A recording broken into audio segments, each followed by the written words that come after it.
All right, I think we'll get started. The audience is numerically small but morally large, so that's good. My name is Seth Shostak. I work at the SETI Institute. And today's speaker will be talking about the cosmic microwave background. And I cannot resist telling you a very brief story. When I was an undergraduate, just before the Crimean War, I was doing an experiment on the third floor of the physics, or second floor of the physics building with a buddy that involved a klystron, which is a kind of a microwave transmitter. And we heard some noise in the parking lot behind the physics building. My lab partner and I went to the window and we saw my advisor, my undergraduate advisor, a guy by the name of David Wilkinson, with a couple of other physicists. And they were down there with a cart that had some electronics on it that had a horn that was pointing at the sky. We didn't know what they were trying to do. But we thought, what the heck? And we moved our experiment up to the window, aimed it at this apparatus, and then I used the power supply to type out, "What hath God wrought?" in Morse code. 2 months later, they announced the discovery of the cosmic microwave background. And I have to say that for 15 years, I thought that we had done that.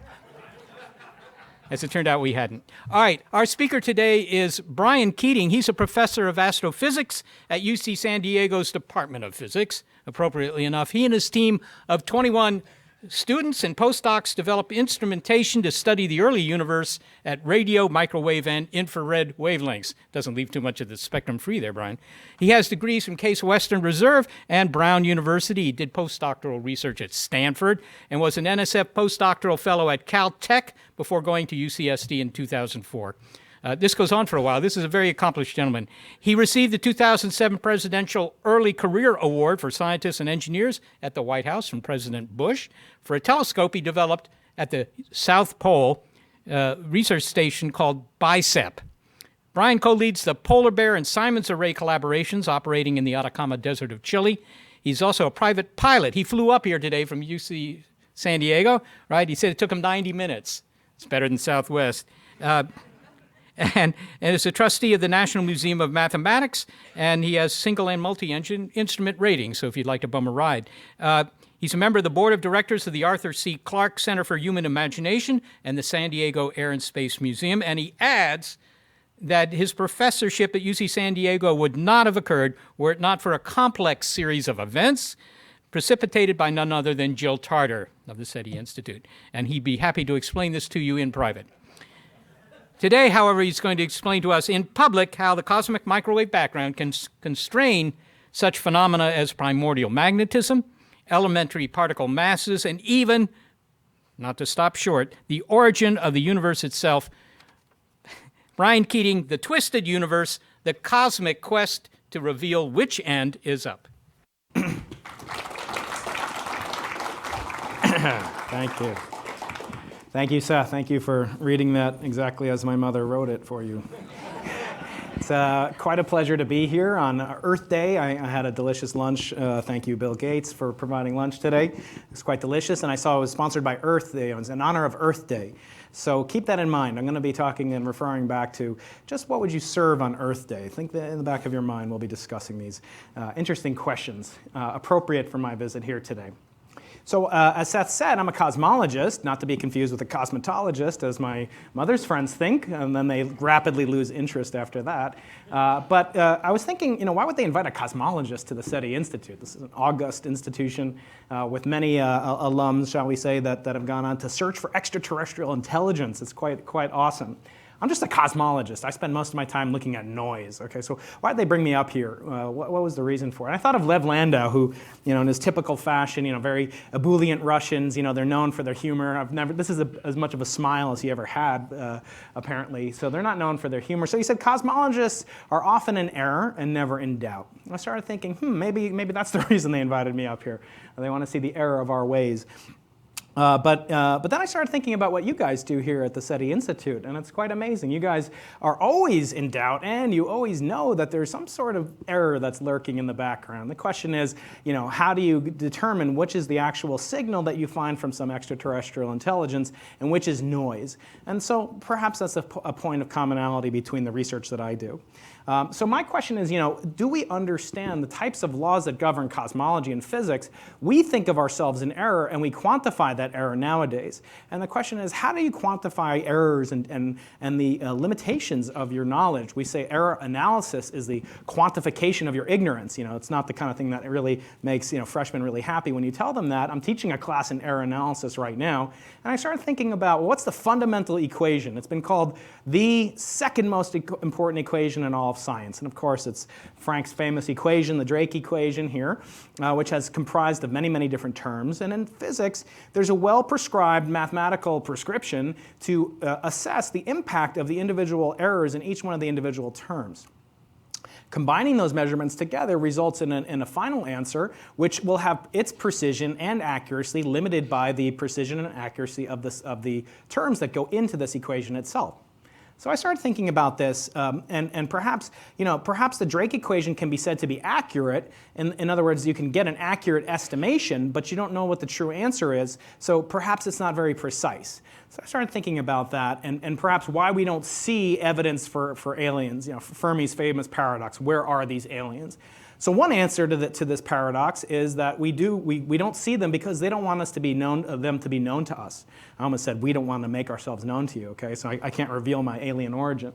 But maybe the aliens, so-called, like when you go to the zoo, we have the zoo in San Diego. I don't let my 5 and 3-year-olds knock on the window of the baboon container.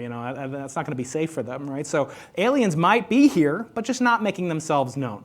So that made me think, well, maybe this is the reason they invited me all the way up from San Diego, right? The world-famous San Diego Zoo. So I said, oh, this is great. Now I understand why they're here. They want to get some information on San Diego from a local. And I looked into it and I said, maybe I can combine SETI with the San Diego Zoo and estimate, according to the zoo hypothesis, how many people might be at the San Diego Zoo on a given day. So I put on my Fermi, thinking cap and started thinking about that and made some calculations. My kids are home on spring break right now. It's giving my wife a lot of trouble while I'm up here. But I calculated what's the attendance on a typical spring break, threw in some terms, and came up with a number of 8,000 as the attendance at the San Diego Zoo today. So I looked it up, what is the annual attendance? And it turns out the annual attendance of the San Diego Zoo is the most popular zoo in America. And it has an annual attendance of 3 million people. Divide by 365, you get about 8,000, the number of people that visits the San Diego Zoo every day. So I felt great. But then I reminded myself what I tell all my freshmen in my error analysis class, that you cannot submit a number to me as a physical measurement that doesn't have an error associated with it. It's meaningless to say that the attendance is some number without ascribing your best estimate of what the uncertainty might be in that number. So I went through and put in the uncertainty just randomly, and statistically, and some systematic uncertainty as well, and I came up with an uncertainty of plus or minus 8,000. Okay, so maybe this is explaining the zoo hypothesis is pretty accurate. But I want to talk about what the quest is in cosmology nowadays. And the quest today is to really minimize, it's unavoidable, we'll introduce errors into our measurements, but you want to minimize them as much as possible. And I'll even illustrate some connection between the story that Seth told, which I'd never heard before, but it makes a lot of sense, this interference that he purported on none other than David Wilkinson, who is my PhD advisor's PhD advisor. He was my grand advisor. So the basics of error analysis, if you look up, what is the definition of error analysis? Sometimes there's a diagram of this guy throwing darts at a dartboard. And then the question is, how close or far does this person get on each dart throw that he makes? How close or far does he get from the bullseye, assuming that's what he's aiming for? Okay, he's in a bar, he's trying to win some money maybe. And the scatter about that value and the dispersion of the individual dart throws is some quantification of precision. So if you go to the source of all scientific knowledge known to humankind, Wikipedia, and you go there and you look up accuracy and precision, you see these two diagrams here. And I'd like to submit that perhaps the Drake equation is accurate in the sense that it has, on average, if you were to radially average the pattern on the left, you would get a close value, a value that's close to what the true value is, or the intended value, which is the center of this bullseye. Of course, the grouping has a large dispersion, so we'd say it's imprecise. Now, the pattern on the right, I fundamentally disagree with Wikipedia. Sorry if you're listening out there, but Wikipedia has this wrong in my estimation. These measurements here, I hope to convince you, are biased, are the result of a bias, a systematic error. And I'm going to go through a little bit of the history of how these treatment and analysis of systematic errors looms large in the research that we do today. So I call this a brand new error. Okay, I'm from New York, so I can have, my accent comes out sometimes, if I really turn it on. There are 3 different types of errors, and the 3 typical types of errors that are somehow exemplary in this field of science are statistical errors, systematic errors, which I'll spend a lot of time talking about, and blunders. I'm going to go through all 3 of these different types of errors and give you some flavor for what it's like to actually analyze these. Because we don't spend that much time in the cosmological experiments that I do, trying to determine the value of the parameter or value of the number that we're interested in. We want to see how significant that value has been measured to. Anybody can estimate somebody's height and say, I know for certain your height with a 99.999% confidence, you are below 100 meters tall. But that's not very interesting. But if you say to somebody, you're exactly 2 meters plus or minus 1 micron, and looking at them, you want to know, how did they make that measurement? How did they get such high precision on that measurement? So systematic errors will really occupy most of my time, but I do want to touch upon blunders. Okay, blunders, my wife would attribute this as my favorite type of error, and I want to talk about blunders. But the blunders, in some sense, are secondary in importance. I'm going to convince you, hopefully, that they're very rare. They don't occur that often. When they do, they're somehow pretty obvious that they occur, and they can be removed. One type of noise that can't be removed is noise from the environment, from the detector system that you have, and just the finite amount of time that you have to make measurements in your lifetime. So there are measurements that you can do that will improve with time. So not too many things improve with age, but taking measurements. So for example, if you took, as the director of the Hubble Space Telescope did about 15, 20 years ago, and pointed this magnificent machine to a patch of sky that's no bigger than this laser pointer spot. Okay, so if you go outside, this looks big to you in the audience, but outside it only subtends the same amount of area as that little tiny laser pointer sized spot, about 1/4 of a degree or less. And yet every single speck of light in this image, with about 4 exceptions, there's a star here, a star here, a star over here, every other speck of light there is a galaxy, an island universe unto itself with perhaps 100 billion stars in it. So then you can ask the question, well, this is basically, some people call this cosmic wallpaper. Okay? So anywhere you look in the universe is represented by effectively the properties of this picture. So now you can determine, well, how many galaxies are there in the entire universe? And then you could multiply that by the number of stars. And think calculations like that can be apprised in a sort of cosmic Drake equation, if you like. So we can look at this image and know that there's about 5,000 galaxies in this image. And then to estimate how many total galaxies there are in the entire observable universe, you just have to count up how many laser pointer-sized spots there are. So I think we have the room for 2 hours, so we can actually do that. No, we're not going to do that. But if you do that, you come up with a number of about 100 billion galaxies with a large uncertainty, about 30% uncertainty. So it could be 130 billion galaxies, it could be 70 billion galaxies. Each galaxy can have anywhere from 100 billion, maybe 500 billion, maybe even more stars within it. So it's quite amazing to think about these numbers. And that's how we do it, but they're really just estimates. That's not precision cosmology. So here we are. We're here at the beautiful Microsoft facility in San Jose, in Mountain View. And I started to think about, well, how would you do a measurement with one of the fine products that Microsoft makes? So let's say you're trying to measure this Surface tablet. And you want to see what its length was, or say its width was. Well, you'd use a ruler. Everyone would go to their desk, pull out a ruler, and take a measurement. So you might ask yourself, well, what are the uncertainties in the measurement that you do? And you'll find that there are uncertainties from doing the measurement itself, which you could improve upon, but then there are uncertainties associated with the tool that you're using to make the measurement. So what's the biggest this could possibly be? The maximum value length of this thing? Maybe it's 9.3 centimeters in length. What's the minimum possible length? Just look up from here. It starts at 0 roughly, goes up to about 9.3, and maybe it could be as small as 9.1. We're talking about millimeters here of uncertainty. So that means a reasonable scientist would say this thing is about 9.2 centimeters long, and we have an uncertainty in that of about 1 millimeter. Okay, that's not bad. And actually, these types of errors, if you just kept doing a whole series of independent measurements yourself, or you got n people, say you got 4 people to do this measurement and they were doing it properly, you'd reduce this error from 1 millimeter to 0.5 millimeter. So that's the way errors work. You don't win as the number of times you make the measurement or independent measurements. You win as the square root. So there's no free lunch. You actually can't win linearly with the number of measurements that you do. So that's the statistical error. But there's a systematic error in that there's some resolution, there's some uncertainty fixed by this ruler. And if you use something else, let's say you use this device here, a micrometer, which is very, very much more precise, maybe you could get this a factor of 10 or maybe even 100 times more precise. So you'd say it's 9.2 centimeters with an uncertainty of maybe 10 microns or 100 microns, something like that. And then let's say you had a really big budget. Bill Gates comes down and says, don't use this micrometer, use this device here. This is one of the two arms of the LIGO experiment, $690 million experiment, just detected gravitational waves in February. This device can measure things as small as, say, one part in 10 to the 20th of a meter. So incredibly accurate measurements with extreme precision. And that's how it can measure reverberations of space-time that are a trillionth the diameter of a proton. So this is just fantastically different type of tool to make a measurement. And so in doing so, you have to ask, what are the limitations of your measuring device? Those are systematic errors. Blunders are something different. So I make a lot of blunders, and you people, I'm sure have heard of blunders in chess. How many of you have ever read a chess box score, and you know that the symbol for a blunder is a question mark? Nobody? The guys at Apple got this just last week. No, I'm just kidding, just kidding.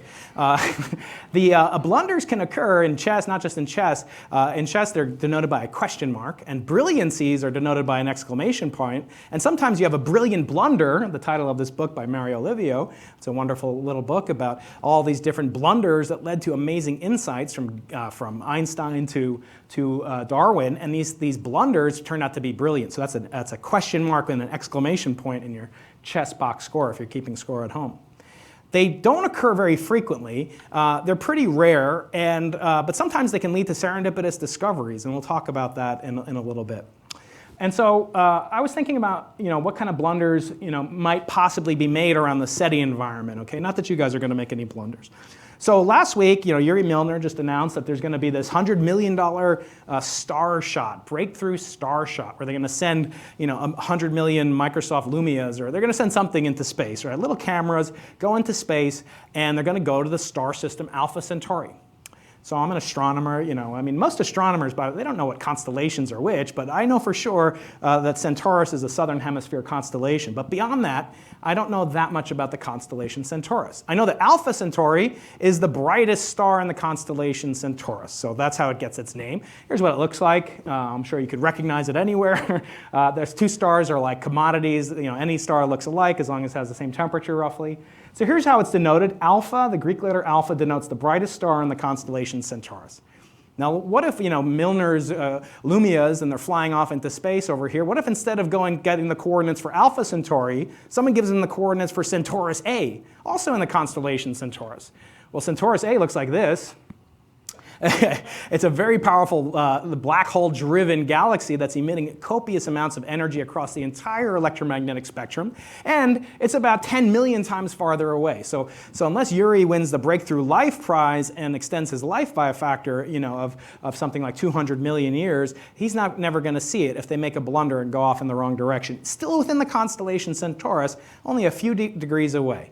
So you can make a blunder. That would not be a brilliant blunder, of course. I started thinking a little bit more about this. What if it succeeds? Okay, so you always have to think positively in the SETI business and the cosmology business, or else you get too depressed to get out of bed. Okay, we already sleep during the day as it is as astronomers, so you got to get out of bed. So what if they're successful? What if the Breakthrough Prize announced last week, what if that's successful and they get into essentially a communication contact with an alien civilization around Alpha Centauri? That'll be the news of the century, if not all time. So let's say they get there and they find an alien species there. Okay, this is the famous gray alien. I know some of you know who this alien is. And let's say they establish a two-way communications link, say with Morse code, or very simple. They can't necessarily send pictures, but they can send bits, zeros and ones. Very efficient Morse code type communication. So they start communicating. That's a Lumia right there. This beautiful device on sale downstairs for $199. Pick one up on the way out. So let's say you establish two-way communication with this alien. So Richard Feynman had a wonderful lecture in his Feynman Lectures on Physics. He talks about what would happen if you did have the situation of communication with an alien species, basically starting with nothing. starting with the ability to transmit numbers. So he starts off by saying, you might start off talking, and he does it in his New York accent, which I love. He goes, you might start off saying tick, tick, 2, tick, tick, tick, 3, tick, tick, tick. And by that, they learn numbers, then they learn prime numbers, and you could teach them all about math. And then you could start teaching them about higher order languages. So you teach them, Microsoft Visual Basic or something. You teach them a universal language like that. Then you could really communicate with this creature and start talking to them and start planning when you're going to meet, when they're going to send, pony up their 100 million, Blorcons and come to visit us here on Earth. So let's say they do that. And they want to come to Earth, and they want to know a little bit. We always say that the sciences progress from physics to chemistry. Dirac said all of chemistry is described by his equation, his famous Dirac equation, a little bit egotistical. And a lot of biology is described by all of chemistry, and so on. And then everyone has envy of the other disciplines. We have math envy as physicists. But let's say, eventually you proceed to sociology. How do these cultures interact with one another? So the alien asks you, well, what do you guys do when you greet? And you say, well, we shake hands. How do you do that? Well, you stick out your right hand. And Feynman says, wait a second. The alien's going to say, what are you talking about? How do we know what right and left are? You told me that you look symmetrical. We look symmetrical too. So we understand symmetry, reflection symmetry. How do you describe, think about it for a minute. Think about how you would communicate to a distant species using ordinary language, I don't care, English or whatever. Which side of your body is your right hand? Very difficult to think about that. Of course, Feynman's a very brilliant person. So he started thinking about how you'd actually do that. And he said that there's actually a way you could do that. There's a law of nature that says under certain operations called discrete symmetries, transformations of different properties of physical equations, the laws of physics do not change. So if you take an electron, which has a negative charge, and you replace it with a positron, and drop them both in a gravitational field, they'll fall at the same rate.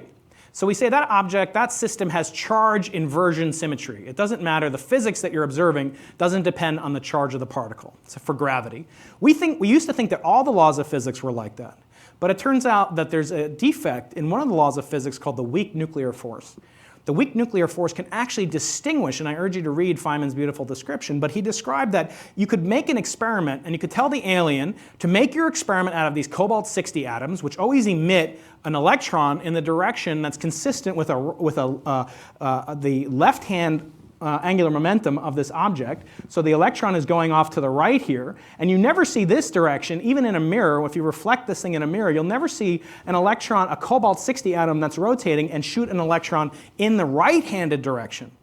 So he devised a way using microscopic physics, using the physics of the nucleus, to break the symmetry between left and right. So if you stood in the direction facing this angular spin of the electron, of the cobalt-60 nucleus, then that would determine where your left side, it turns out where your left side is, and so you'd say, go to the other side. And now you know how to shake hands with the alien.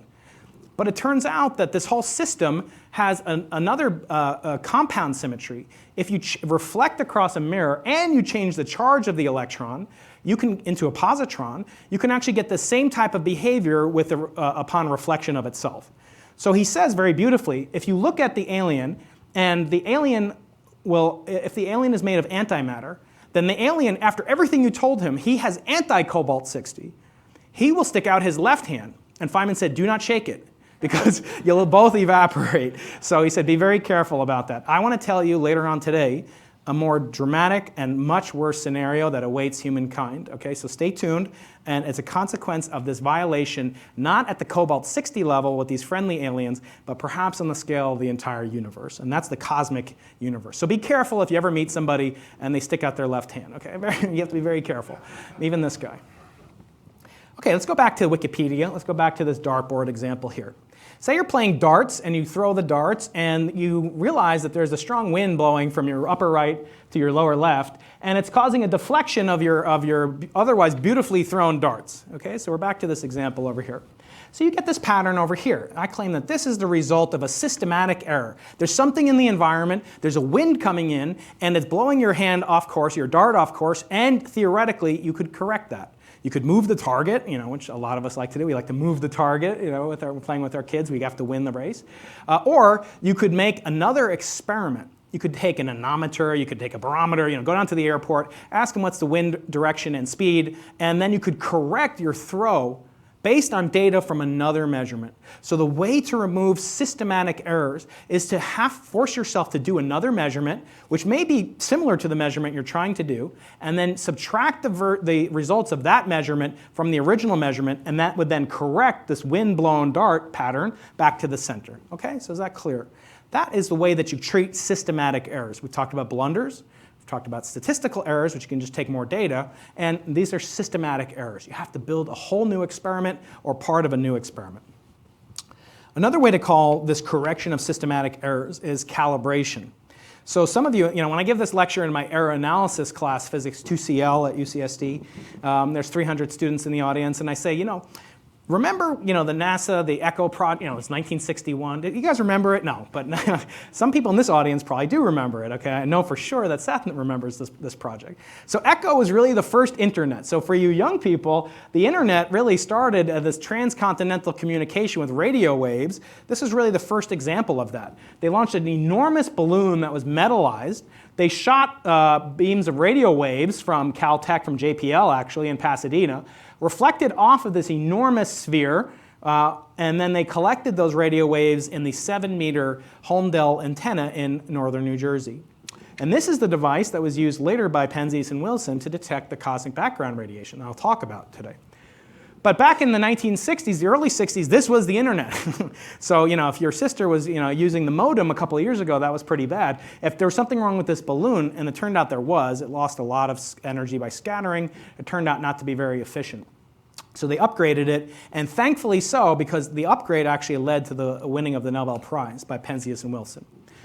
So ECHO looked like this, and here's this very sad story that I have to tell you about the consequences of not propagating errors. So it's a very mundane subject, but it actually cost this poor scientist his Nobel Prize.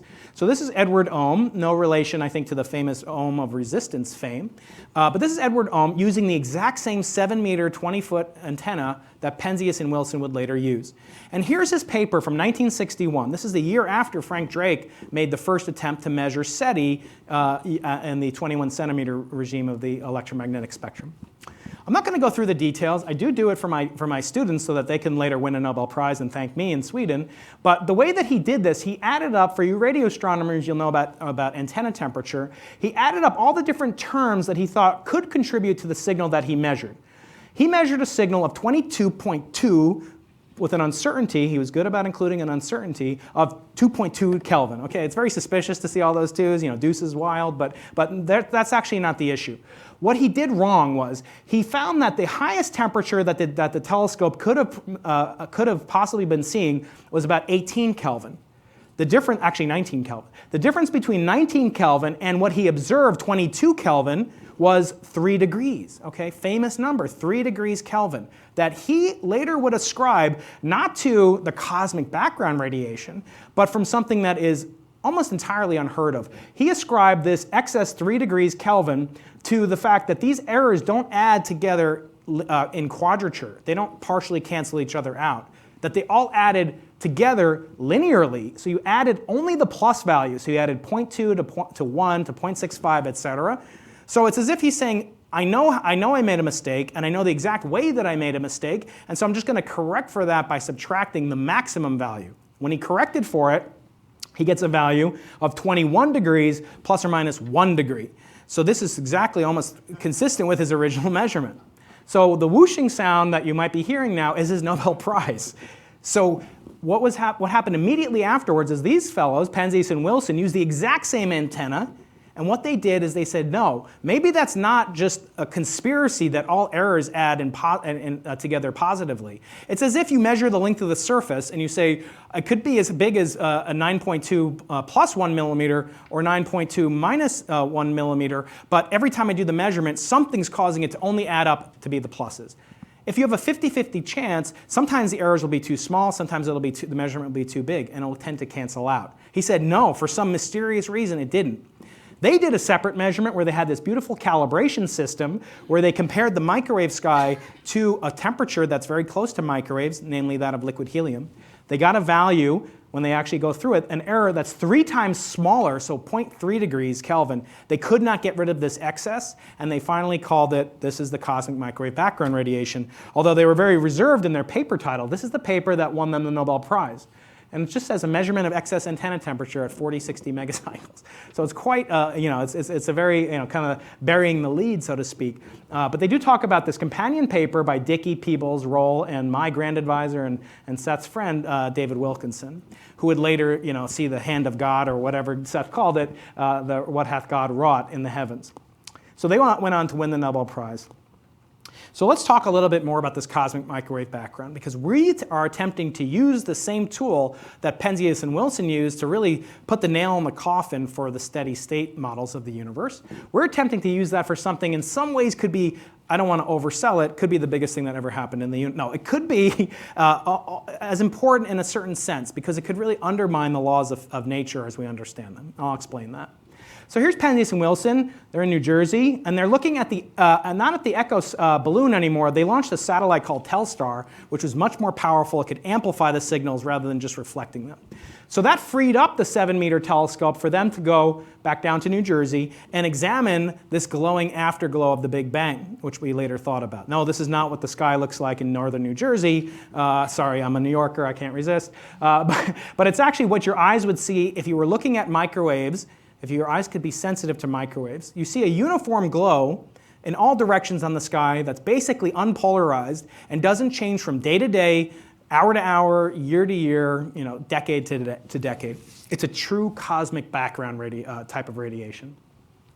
Now, the race was on soon after this to see if there are any cracks in the armor, right? Newton, back in the 1600s and 1700s, realized that if the universe was completely homogeneous, if the same matter distribution was present everywhere in the universe, you could never have a planet form, because there'd be nothing to break the symmetry.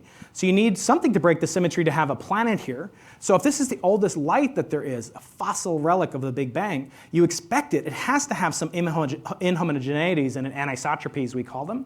And in fact, it does. The Nobel Prize in 2006 was awarded to George Smoot and John Mather for discovering that the microwave background does indeed have tiny fluctuations in it.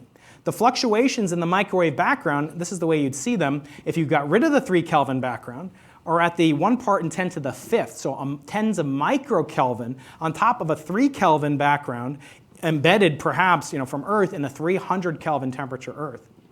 So here's what you'd see if you were this omniscient, deity looking down. Not an alien. If you were looking actually at our universe, at the surface of last scattering, and you could see microwaves, not stars, you would see this globe. This line across the center is our galaxy, and then stay tuned for more information about that. But away from the galaxy, you would see these fluctuations. And they exactly are the imprint of fluctuations in matter and energy, primarily dark matter, and how it affects light. And that traces the formation of structure in the universe from 380,000 years after the Big Bang till today. So this is an amazing tool. This is the oldest light in the universe. And to give you an idea of how hard it is to measure these fluctuations, a bowling ball, not my bowling ball, but a bowling ball has a smoother surface relative to its radius than does the fluctuations of the microwave background compared to the average temperature of the microwave background. It's just astounding. And this is measurements by the Planck satellite. They're just phenomenal, exquisitely precise and accurate. So here's the Planck sky map, kind of this globe flattened out and pressed flat and ironed down to whatever extent you could do that with a round object. There's another property of photons. Photons have 3 major properties. They have a spectrum, they have a distribution of how many are coming to you, intensity, and they also have polarization. So the polarization of the microwave background can trace 2 different types of phenomenon, actually 3 as I'll describe. One type of phenomena that it can trace are the property of matter and energy during the early epochs following the Big Bang. There's another thing they can trace, which are waves of gravity, like the LIGO experiment measured, although that was from local sources. They can measure early primordial gravitational waves in what's called the gravitational wave background. That has not been discovered. We thought with our BICEP experiment that perhaps we had seen evidence for it a little over 2 years ago. We later retracted that claim and really realized that it was coming from emission from this galactic orange stripe across the center here. But the race goes on for that, and in some ways it's hotter than ever to search for gravitational waves. What we are trying to do now with the experiment I'm going to talk to you about today is to measure the properties of the polarization of the CMB, cosmic microwave background, and how these photons may have been afflicted by physics that is representative of a new type of symmetry violation that we've never observed before. So what we do is we make a map of temperature, and we make a map of this swirling pattern of polarization called B modes.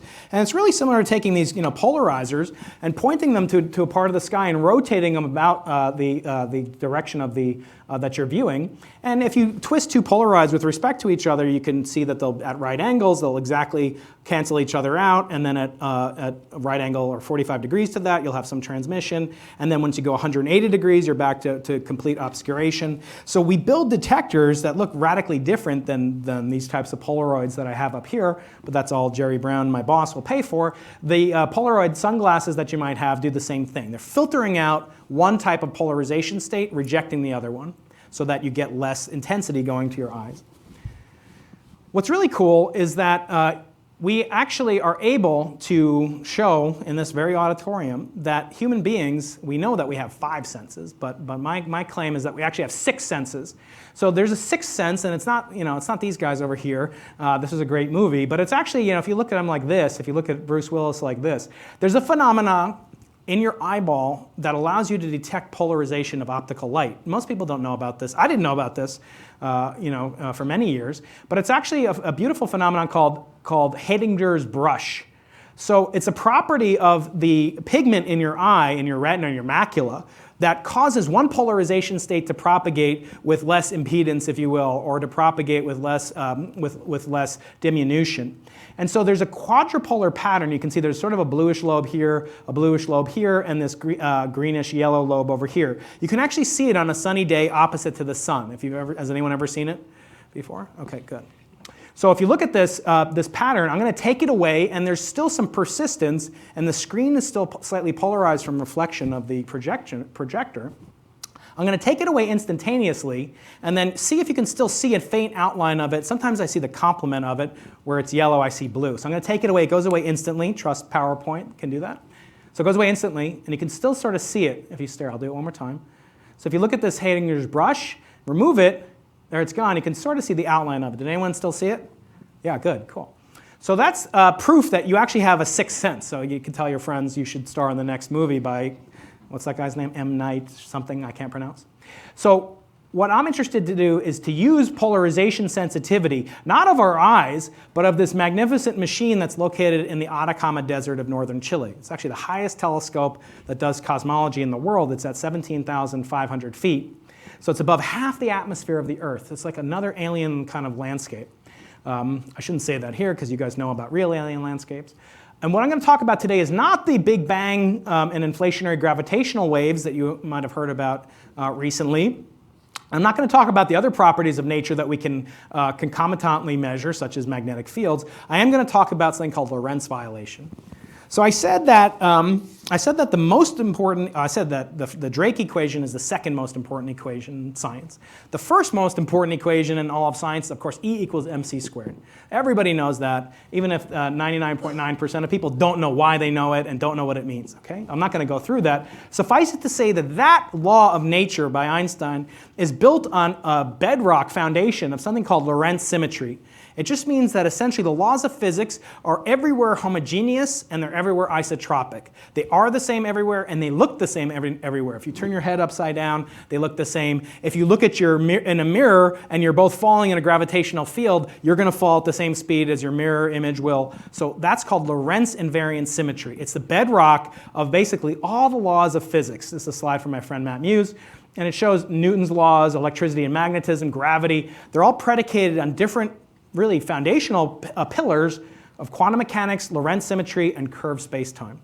So with what I'm trying to do now is look for maybe there's a break in the symmetry. Maybe you do fall slightly faster or slower than your mirror image, but our tools have too large a systematic error to reveal and glean information about it. So I'm going to propose a test that we're undergoing now to actually reveal if the universe has a handedness to it. And that would be a signature of violation of this symmetry that really, most physicists, believe in this law of Lorentz invariance symmetry, more than they believe that, their dog is real or something like that. So it really underpins everything. What we're going to attempt to do is use the oldest, longest travels, most peripatetic photons in the universe. There's nothing more primeval than the cosmic microwave background.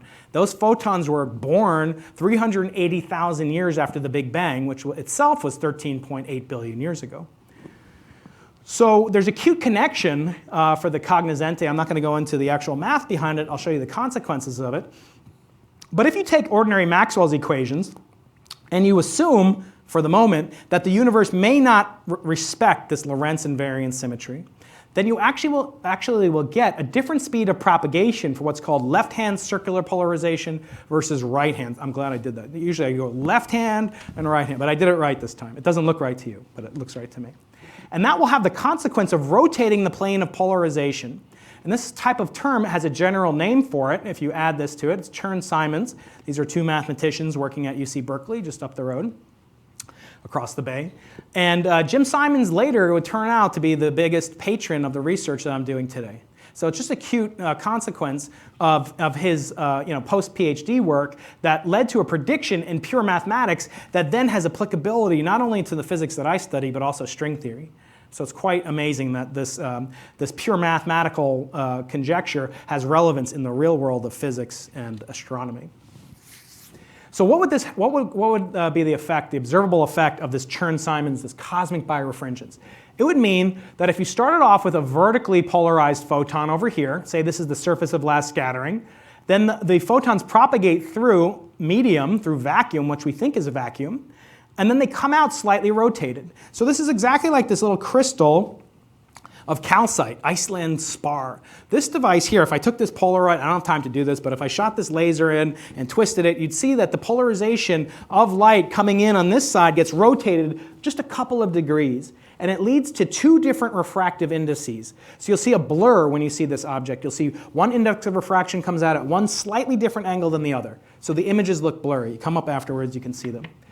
We're looking for this not in a little crystal that's a centimeter thick. We're looking at something that's gigaparsecs thick, namely the universe. So these ancient photons have traveled the longest distances. So even if there is a tiny amount of violation of Lorentz invariance, perhaps it will accrue to a size scale that we can measure, but only if we have a good calibration of the polarization. Now, it turned out there was actually a claim that this was found in 1997. I remember this. I was in grad school. I was like, oh man, everything I'm doing has been scooped. Boys, we've been scooped, Dickey said to Wilkinson. Or maybe I've been scooped as well. So here's the New York Times, April 1997, almost exactly, 19 years ago this week. I like to look at old copies of the New York Times front page and see what's still in the news. It's just a pet little hobby of mine when I'm up early in the morning with my newborn. Okay, so you see here, there's Benjamin Netanyahu's there. Okay, this is like, there's a time translation symmetry of peace in the Middle East, which will never happen, right? So in 20 years from now, there'll be another headline, Netanyahu fights with this guy or this guy.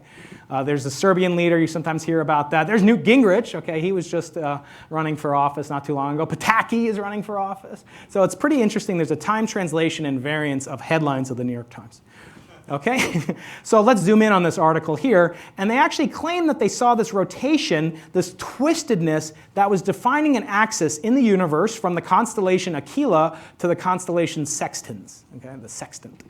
And this made a huge amount of news, and people got really excited about this until they found out, Sean Carroll, down at Caltech now, made a refutation that said, you just did your error analysis wrong. You basically didn't do the propagation of errors, the same thing that led to Ohm's undoing, except in his case, he lost a Nobel Prize. You never had one to begin with. So these poor guys, Nodland and Ralston, they lost their Nobel Prize as soon as Sean Carroll did the error analysis properly. So he found it was totally insignificant, no correlation. Good, now I can still win a Nobel Prize for this, okay? That's fantastic. And yet, do we still think that there's a reason to look for these, to this phenomena of cosmic rotation? Is there a reason to look for violation of Lorentz symmetry? The answer is yes. So these are eminent physicists here. These are people that are Edward Witten. He's reportedly the smartest man alive. And then there's me. But there's also other people, Michael Peskin up the road at Stanford. These are famous physicists, David Spergel, National Academy members all. So it's quite an amazing thing to think about. This is still extremely active. So if you see the first paper that Sean Carroll published was for his PhD thesis, or right after his PhD in 1990. It sat dormant for many years, and then that front page of the New York Times came out. People got really interested in it. Then he refuted it. It dropped off again. And now the citations are really rolling in, and it's ramping up. So this is like gold now. Now this is like, if my internet stocks were still doing that, I'd be happy. Okay, so nowadays people are really interested in that, eminent people. But the question is, how do you go about doing it and not make a blunder like the other guys did? Not be embarrassed by making a simple blunder. And so I've listed ways to do it. I'm not going to get into all of them, but I'm going to talk about the tool that we're using, which is called the POLARBEAR experiment. One of the attributes of the POLARBEAR experiment is to look for waves of gravity. One of them is to look for the massive neutrinos, but a third and related aspect of it, or attribute of it, is that it can look for violation of parity because it has the properties that make for a very good polarimeter. Polarimeter is a telescope that's polarization sensitive, much more so than your eye is. Your eye is sensitive at the 1 part in 1,000 perhaps. This is sensitive at the 100% level. It's extremely sensitive to polarization. It's a very complicated instrument. It's built by a huge team. My team in San Diego and UC Berkeley are the primary players in this. I'll give you some time to write these names down. There'll be a test later. Here's us at a meeting in Berkeley just last summer. We get together. We have scientists on all seven continents at one time last year. We even had people in Antarctica. So it's an amazing global collaboration. It's much bigger than Penzias and Wilson, you can tell, but that's because the stakes are at least as high, maybe higher in some sense. We're located here in the Atacama Desert, the Cerro Toco, which is a mountain in northern Chile, 5,200-foot elevation, above half the atmosphere on Earth. We go there, if you look at the sky, this is just an ordinary, not Photoshopped. Most of my pictures are Photoshopped, but this one's not. This shows the quality of the darkness of the sky on a good day when you're looking, just say about the 10 or 15 degree above the horizon level. So you folks in the Silicon Valley Astronomical Society, you'll know that if you went out in the Bay Area and looked at 15 degrees, it would still be almost whitish blue. Here it's inky black, and let alone when you look straight up through the minimum amount of atmosphere. It's a wonderful place. It's an alien landscape, and you have to wear oxygen because you're above half the atmosphere of the Earth. The telescope looks like this. So a CMB photon's been traveling for 13.8 billion years, and it decides to end its life. The last few nanoseconds are crashing into this mirror here, crashing into another mirror that you can't see here, and then going into a detector system comprised of detectors that I brought along with me that are cooled down to 0.25 degrees above absolute zero. These detectors are superconductors. That means that they have the property that they have zero resistance to electrical flow when you get them below their critical temperature. It makes for amazing thermometry. They make the most sensitive thermometers that there are. These things can tell the difference of a fluctuation in power of a billionth of a watt in 1 second. They're amazingly, fantastically sensitive, built by Adrian Lee up at UC Berkeley. And so you see what this thing looks like. It's basically a big vacuum chamber that has a cooling system that can get you down almost to absolute zero. These are the bolometers and how they work. You put them in this regime where they are partially like a metal, partially like an like a superconductor with no resistance, and you put them right here where a tiny change in temperature will lead to a huge change in resistance. They're wonderful thermometers. Like sticking your hand outside, you could feel where the sun is, but you couldn't tell where the moon is. So your hand has some sensitivity to infrared radiation in the exact same fashion as these bolometers. They're called bolometers, measuring this type of intensity. We published a paper recently on a type of this cosmic birefringence called anisotropic cosmic birefringence. And this actually led to limits also on primordial magnetism, which is a fascinating issue unto itself that I don't have time to talk about. But essentially, we get it for free. We go out looking for waves of gravity from inflation. We get limits on primordial magnetism and Lorentz violation. So it's the ultimate free lunch in some ways. I'm going to go through the math for a couple more minutes because I know you guys are much better than those Google guys are. No. Suffice it to say, the brilliant theorists have looked through all the different ways you can break the model of physics that we call the Standard Model. And they classify these things according to how they violate or respect Lorentz Symmetry. So this is from a paper by Kostelecki and Muse. It's a very long paper with a 135-page long equation. It's pretty cool. I want to point out the biggest systematic error for measuring things like rotation of polarization are things that are indistinguishable from it. In other words, if there was a piece of calcite in front of our telescope, we couldn't tell that the universe is rotating the polarization vectors, or there's a piece of calcite there, or we miscalibrated our telescope. So our job is to make very, very accurate and sensitive measurements of what's called polarization orientation. And polarization orientation is very difficult to obtain for many, many technical reasons. But actually the biggest reason is that there's no astrophysical source that gives you a known polarization direction. When we look out, we can use Jupiter to calibrate how much temperature emission there is in the microwave background. But there's no such source that tells us this is exactly due north or astronomical north on the celestial sky. No such thing. And even if there were, it would change with frequency. It wouldn't be observable from all locations on Earth. It would have many, many deficiencies. Suffice it to say, we do use all these different devices. Here's me at the VLA. We use the Crab Nebula, everyone's favorite pulsar. But really we found that we have to make our own. We're going to have to make our own twisted calibrator in order to discover if the universe has a handedness to it. Because if you looked out into the universe, if it had this parity violation, it would be like not wearing rose-colored glasses. It would be like you had glasses made of this calcite. And everywhere you look, things were rotating. And you'd say, I'm pretty special. I'm at the center of this reference frame about which all polarization vectors are rotating. That's very unlikely. But the limits that have been tested so far are limited due to the poor calibration availability that we have. So we have to make our own. So it's an interesting thing, like Penzias and Wilson built their own calibrator. Again, I'm not comparing myself, but the work that we're doing is really trying to build a very, very precise calibrator to remove the bias that we know will be there. Once you remove it, what's left will be the cosmic information, and then we let nature decide what the actual answer is. We can only do our best to calibrate. So we have two different versions of this. One I call Cal Zeppelin. This is a proposal we submitted a couple months ago to the NSF. And this is a small little payload that goes on a balloon and sprays not out, not looking up, it's looking down at our telescopes in Chile and our neighboring telescopes, the ACT telescope. There's a CLASS telescope there. And also the ALMA instrument is not too far away. That's the world's most expensive astronomical observatory, 1 billion euros. A billion, okay? And this will allow us, by flying a balloon 5 kilometers above ground level, so we're already at 5 kilometers, we'll go up another 5 in a substratospheric balloon, and we'll broadcast a completely known polarization orientation to our ultrasensitive detectors. The ultimate goal that we have is to build a CubeSat.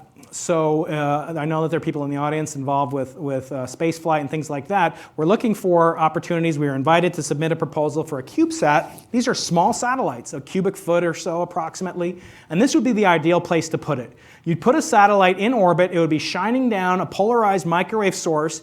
And over time, every observatory that does CMB research, there's about 15 of them, would be able to observe and calibrate their polarization orientation over the course of about a month. And by doing so, we can get this physics that constrains primordial magnetic fields and Lorentz violation concomitantly for free. You don't have to build a whole new experiment to go after this. You do have to build a better calibration system. The name of the game nowadays in my field after the BICEP 2 situation is we want to remove foregrounds. So 2 years ago, BICEP reported a detection which looked like it was a primordial gravitational wave background signature. We later found that after you do a proper accounting, Raphael Flauger and others, David Spergel, that if you remove the best estimates for foregrounds, which the BICEP team we did along with the Planck team, you actually get a signal that's consistent with there being no gravitational waves. So we don't know if there are gravitational waves. We don't know if there are violations of Lorentz invariance either, but it behooves us to look for them. And as I said, we do know that magnetic fields in the early universe exist. So that's one form of known science that we can go for, as well as neutrinos. For technical reasons, we know neutrinos have mass, and this type of extension to this type of experiment called the Simons array will have the ability to measure it. So we're now building a new experiment that uses slightly different detectors than these. These are little swirling, sinuous-shaped antennas that I'll show you. We just installed 2 more POLARBEAR-style telescopes in the Atacama Desert, funded by the Simons Foundation. Jim Simons, the same mathematician who 60 years ago nearly published a paper that was purely mathematical, looking at certain invariants, topological invariants in math. So it's really kind of cute to me that our work is now named after the mathematician who thought about an idea that's an allied field. So we built these telescopes. They were actually designed here in San Jose by General Dynamics Satcom Systems, which is just up the road on Via Fortuna. And this telescope is designed, and then we had them fabricated in Italy. They get shipped through the Panama Canal. And just 2 weeks ago, the first of the 2 new telescopes, to make 3 total, the first one was installed. Now we have all 3 installed. So this is the original one that has made many, many discoveries on the cosmic microwave background. And then the mirrors have been mounted, the secondary and primary, for the north and southern arms of this mini array. It's not an interferometer, but it will have incredibly unmatched sensitivity. And this picture was taken just this past week by my friend Mark Devlin. The enabling feature of this technology and the way that the field is now moving is to get rid of cosmic foregrounds to cosmic signals produced by our galaxy. Go back to this beach ball, throw it around in the audience. This emitting glow, this band of microwave emission, is primarily in the microwave regime that I care about, dominated by the emission from interstellar dust grains, just in our galaxy. Dust on the lens cap, as you might think. So the name of the game is to build an experiment. To remove a systematic error, you need to build a separate experiment. We're doing that by building detectors that, unlike BICEP 2, are sensitive to multiple frequencies simultaneously. And the way that we have done that, Aritoki Suzuki, as a postdoc on POLARBEAR and Simons Ray at UC Berkeley, has, along with Gabriel Rabiz at UC San Diego, invented this fractal antenna. So it's a fractal. Any antenna that has a fractal type pattern, a logarithmic spiral, or anything that's just not a dipole, will have extremely wide bandwidth performance. We combine the wide bandwidth antenna with filters and bolometers, and we can get 2 microwave colors simultaneously in 2 polarization states. So we have 4 bolometers per pixel on this focal plane array, as opposed to just a single color and 2 polarizations on the original generation of experiments. So this is an enabling technology. It's being copied by friends of ours at the University of Chicago and the South Pole Telescope. Here's what the telescope receiver looks like. It kind of looks like a DSLR camera, like a gigantic 2-meter long DSLR camera that weighs over 1,000 kilograms. It actually costs almost exactly 1,000 times the cost of a good DSLR camera. I'll leave you to figure that out. But we need it. We need it to get to 7,600 bolometers, all cooled to 0.25 degrees above absolute zero. So it's really amazing technology. A huge team is required, big optical surfaces. This is a lens that's a 0.5 meter in diameter. Just incredible technology that we had to invent from scratch. As I said, our friends and collaborators at the University of Chicago are building up their own instrument that uses our design for detectors. It's called South Pole Telescope 3rd Generation. Here's a nicer looking transparency that they made. They have a big focal plane array as well. And the key is that we really need to get rid of this dust contamination. To bust dust, we need to have multiple frequencies simultaneously. So where does this leave us? We're deploying this array now. We have friends. The ACT telescope will have about 10,000 detectors also working on this type of science. A little bit different design than ours. We'll have 3 telescopes with 23,000 detectors. South Pole will have several tens of thousands of detectors. The goal is a Department of Energy sponsored $100 million class instrument called creatively in government ease, language only a politician would like, the Department of Energy Stage 4 CMB experiment. Okay? So it doesn't have a really sexy name like BICEP. I invented BICEP, so I'm proud of that name. Acronym. POLARBEAR is a good one. Simons Array, not really an acronym. But it's quite impressive. It will have the ability to do all sorts of science. But what happens going back to Feynman's question? Let's say you shake hands with the alien, you don't explode, he puts out his right hand, you start talking, and then he starts wanting to know more about you. Oh, you're pretty handsome. You are very symmetric, except you have a left hand, so do we. But we're completely symmetric on the inside. What do you guys look like on the inside? What is it like to look at you internally, if I could see through you? And I started to think about that. Well, what happens if the zoo hypothesis is really true? Okay, what if there is a zoo hypothesis, and now they say, well, now that you shook hands, the secret's out. Okay, we unlocked the lock at the zoo, and now we're in the Microsoft Global Kitchen, okay, downstairs for Earth Day. So I thought this was interesting. You're going to cook the whole planet, and it's really delicious. But what if they were doing that? What if these aliens, now they want to see what's inside of us, okay? Maybe they want to know what we look like inside. So I said if we discover this chirality to the universe, this handedness to the universe, it could define something that would tell you which side is left or right without the messiness of a cobalt-60 ultra-cold experiment. You just do a microwave experiment, you get the axis that the universe points in, you tell them which side is which. Now they start asking, what do you look like inside? So you say, well, our heart's on the left. Okay, what's the left? It's where this chirality goes into the body. That's the left side of the body. Okay, interesting. They're asking for a friend, right? But then I started to think back to the San Diego Zoo. So the reason I was invited here, publicity for the San Diego Zoo. And I thought back to when I took my 3-year-old there the last time, and I witnessed this scene. No, I didn't witness this scene. But I noticed that, if you look on the repository of all scientific knowledge, Wikipedia, it says that animals always go for the internal organs, okay? So we go downstairs to the global kitchen, and we get the filet mignon, we get the muscles, but animals are smarter. They go for the nutrient-rich heart, the liver, the spleen. That's where the good stuff is. So that maybe that's why these aliens want to know what's inside of us, right? You don't know. It could be a sinister reason. They want to serve us. And I thought about that a little bit more, and I did some research online. I was looking at this image from E.T. If you guys have seen this image, he's got an apron on, and I saw on the back, and this really frightened me. I saw on the back it says, "I'll be right here," with his finger on our hearts. Okay, so be careful, people, on Earth Day and beyond. Please be careful, and if we do ever meet these aliens, let's be careful how we shake their hands and what we tell them about how we look on the inside. Okay, the takeaways I'll leave up on the board, and think twice before you go out to dinner. Thanks very much.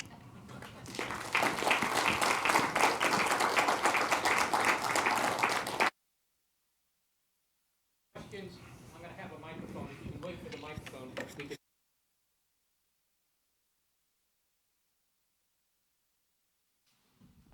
Raise your hand, left or right.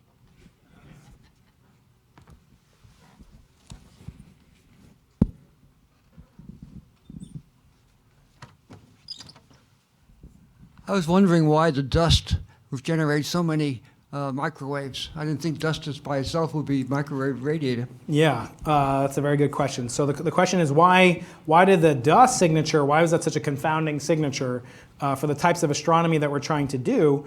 If you look at the properties of little tiny dust grains can have what's called a magnetic dipole moment. So they can behave like little magnets.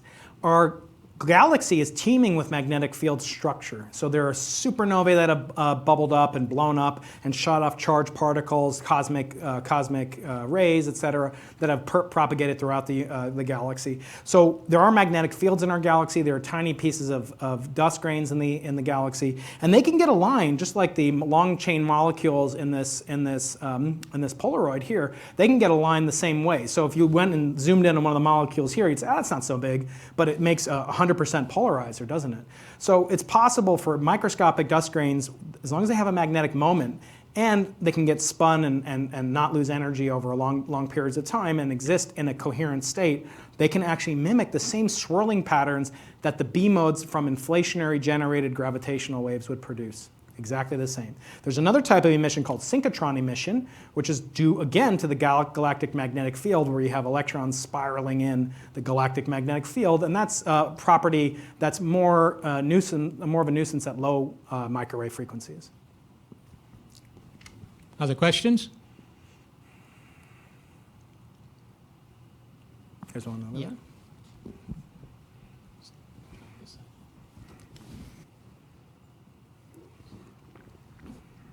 Would a detection mean that the universe is in some sense rotating, and what does that have to do with choosing a proper frame of reference to understand things in?